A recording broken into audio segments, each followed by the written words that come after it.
আসসালামু আলাইকুম ওয়া রাহমাতুল্লাহি ওয়া বারাকাতুহু। সম্মানিত ভিউয়ার্স, আজকে আমরা আলোচনা করব রাগ নিয়ন্ত্রণ সম্পর্কে। দেখেন, তার আগে আমরা একটা কথা বলে নিই যে অনেকে রাগ নিয়ে অনেক গর্ব করে বলে যে আমি রাগ হলে অমুক করি তমুক করি, রাগের কাছে আমার কোনো কিছু কুলায় না, রাগ হলে আমি সব কিছু শেষ করে দিই। এটা আমরা অনেকে আজকে গর্ব করে বলি। হাদিস শরীফে এমনটি নয়। বিশ্বনবী সাল্লাল্লাহু আলাইহি ওয়াসাল্লাম বলেন, লাইসা শাদীদু বিসুরআতি ইন্নামা শাদীদুল্লাযী ইয়ামলিকু নাফসাহু ইনদাল গাদাব।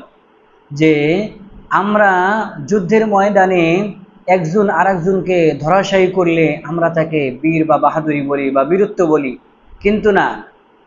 লাইসা শাদীদু বিসুরআতি ইন্নামা শাদীদুল্লাযী ইয়ামলিকু নাফসাহু ইনদাল গাদাব।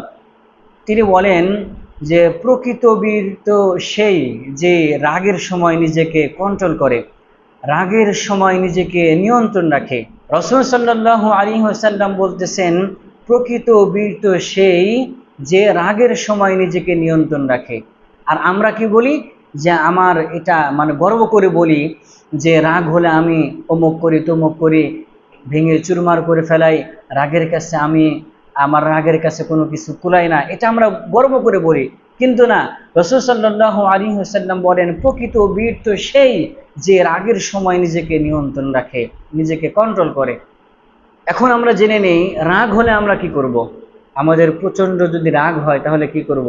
দেখেন, আপনার যদি দাঁড়ানো অবস্থায় রাগ হয় তাহলে আপনি বসে যাবেন, আর বসা অবস্থায় যদি আপনার রাগ হয় তাহলে আপনি শুয়ে পড়বেন, আর শোয়া অবস্থায় যদি আপনার রাগ হয় তাহলে আপনার যে অবস্থানে আছেন এই অবস্থান থেকে আপনি পরিবর্তন করবেন বা পরিবর্তন হবেন।